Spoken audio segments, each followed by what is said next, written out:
Summary of The 7 Habits of Highly Effective People. Powerful Lessons in Personal Change. By Stephen R. Covey. 7 Habits. The 7 habits of highly effective people are: 1. They take initiative. Be proactive. 2. They focus on goals. Begin with the end in mind. 3. They set priorities. Put first things first. 4. They only win when others win.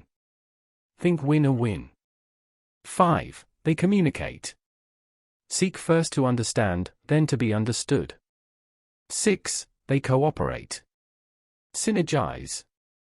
7. They reflect on and repair their deficiencies. Sharpen the saw. Much of the business success literature of recent decades focused on developing a good personality. This emphasis is misplaced. Developing a sound character is more important and more productive. Your personality can emerge naturally when your character is rooted in and formed by principles.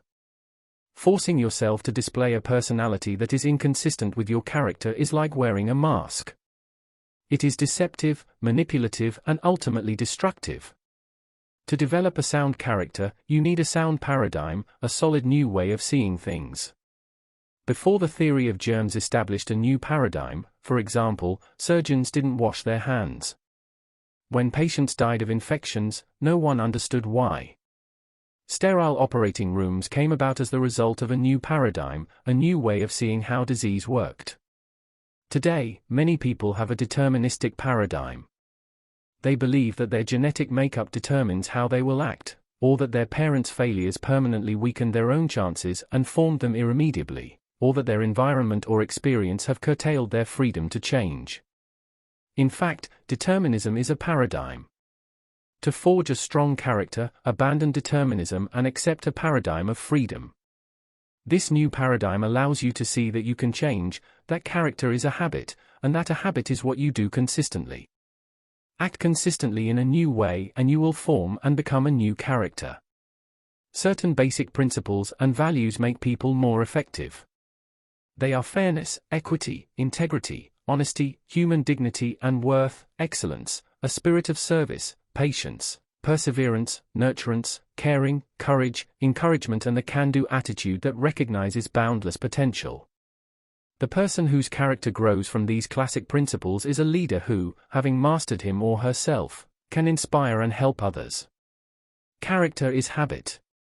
As Aristotle said, we are what we habitually do. To develop the habit of acting on these principles you must know, understand what you want to do and why you want to do it. Develop skills, become able to do it. Desire, you must want and will yourself to do it. The most important work is the inner work. When you master your interior self, you will master what is outside of you. Many people mistakenly concentrate on production, on making a measurable, visible difference in the world outside. They neglect production capability, the source of power that makes production possible. They are like the fellow who runs several hours a day and boasts of the extra years he'll live, but neglects to notice that he is spending all of his extra time running. He may gain extra years, but he will not be able to do anything more with them, and the time he spends running might better be spent developing deeper relationships with his spouse, family, and friends. Habit 1. Be proactive. Highly effective people take the initiative. They are proactive. They do not impose limits on themselves that prevent them from acting. They recognize that they have the freedom to determine the kind of character they will have because they can decide how they will act. They may not be able to control their circumstances, but they can decide whether to use those circumstances or be abused by them. They live by the principles of personal vision. Viktor Frankl was a prisoner in a Nazi concentration camp. His entire family, except for one sister, was murdered in the camps.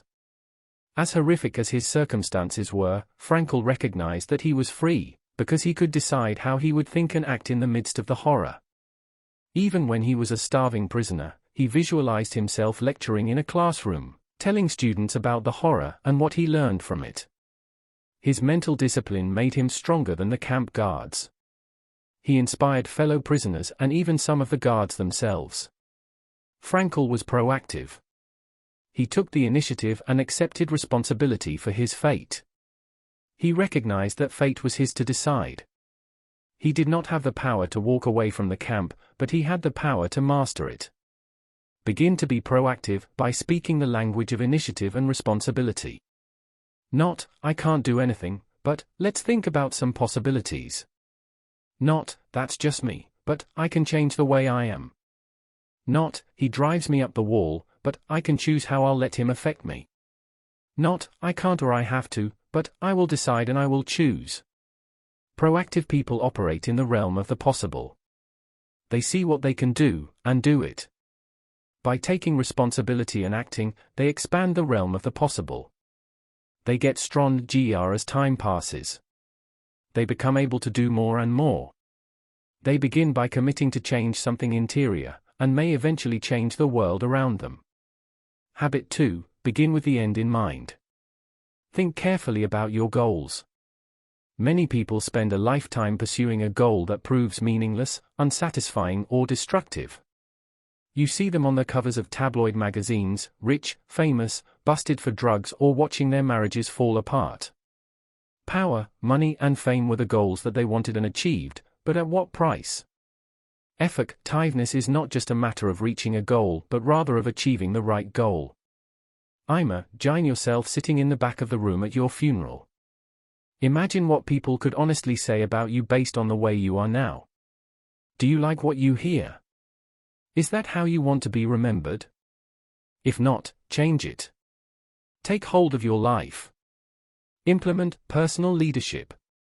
Begin by drafting a personal mission statement that outlines your goals and describes the kind of person you want to be.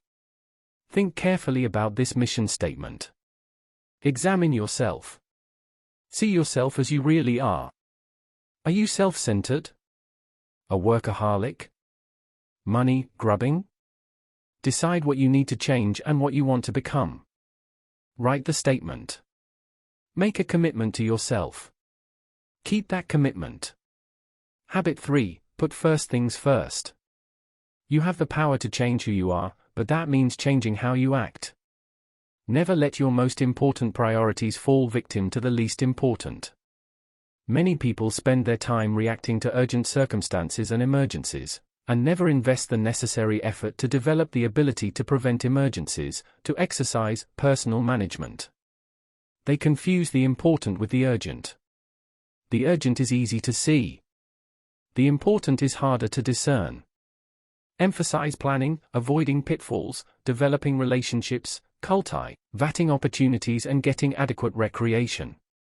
Don't think about cramming a lot of business into your schedule, but rather about making sure that you spend the necessary time on important things. Think of your various roles as a spouse, a parent, a manager, a community volunteer. Give each role an appropriate allotment of time on your schedule. Do not rob Peter to pay Paul, make sure each role gets its due. Habit 4, think win-win. In marriage, business, or other relationships, exercise interpersonal leadership to make both parties winners. 2 wins make everyone better off, 2 losses place everyone in a worse situation. A win-or-lose relationship creates a victor and leaves someone injured. Highly effective people strive for win-win transactions, which make it profitable for everyone to cooperate because all the parties are better off in the end. Any other kind of transaction is destructive, because it produces losers and, therefore, enemies and bad feelings, such as animosity, defeat, and hostility. Highly effective people become highly effective by multiplying their allies, not their enemies. A good alliance is win-win. Habit 5, seek first to understand, then to be understood. Communication is a two-way street. To develop win-win relationships, find out what the other parties want, and what winning means to them. Don't assume you know. Listen. Always try to understand what the other people want and need before you begin to outline your own objectives. Do not object, argue, or oppose what you hear. Listen carefully, and think about it. Try to put yourself in the other party's shoes. Good lawyers make it a practice to write the strongest possible case they can from their opponent's point of view. Only when they understand the best possible arguments for the opposition do they begin to draft the case from their client's point of view. This tactic is equally valuable in personal relationships or business arrangements. Always understand what the other party needs and wants, and why. Then, when you outline your own objectives, put them in terms that respond directly to the other party's goals. That is acting upon the principles of empathetic communication. Habit 6. Synergize. Cooperation multiplies the power of one. In fact, creative cooperation may yield a force greater than the sum of the parts, just as an arch can support a greater weight than two pillars can hold. The arch multiples the power of both pillars. The buzzword to describe this kind of relationship is synergy, which means bringing together a whole that is greater than the sum of the parts. Effective synergy depends on communication. Many people make synergy impossible by reacting from scripts. They don't listen, reflect and respond, but, instead, they hear and react reflexively. Their reactions may be defensive, authoritarian or passive. They may oppose or they may go along, but they do not actively cooperate. Cooperation and communication are the two legs of a synergistic relationship. Listen, reflect, respond and cooperate. Habit 7. Sharpen the saw. In an old yarn, a man is sawing a log. The work is going slowly and the man is exhausted. The more he saws, the less he cuts. A passerby watches for a while and suggests that the man should take a break to sharpen the saw. But the man says he can't stop to sharpen the saw because he is too busy sawing. A dull saw makes the work tiresome, tedious and unproductive. Highly effective people take the time they need to sharpen their tools, which are, in fact, their bodies, souls, mind and hearts. It's time for self-renewal. Effective people take care of their bodies with a program of exercise that combines endurance, flexibility and strength. It's easy to plan such a program, and you don't have to join a gym to implement it. Effective people care for their souls with prayer and meditation, if they are inclined to a religiously grounded spirituality, or perhaps by reading great literature or listening to great music. Never neglect this spiritual dimension, it provides the energy for the rest of your life. Mental repair may mean changing your habits, such as the habit of watching television. Television watching encourages passive absorption of values, attitudes, and dispositions that dull the mind. Read, work puzzles, do math or engage in some challenging activity to keep your mind alert, active, and engaged. The heart refers to emotions, which depend greatly on others. Work to develop your heart, your emotional connections, and your engagement with other people. Communicate, listen, and be undemanding. In everything you do, try to make others better off and put them first. By doing so, you'll transform yourself into a highly effective person.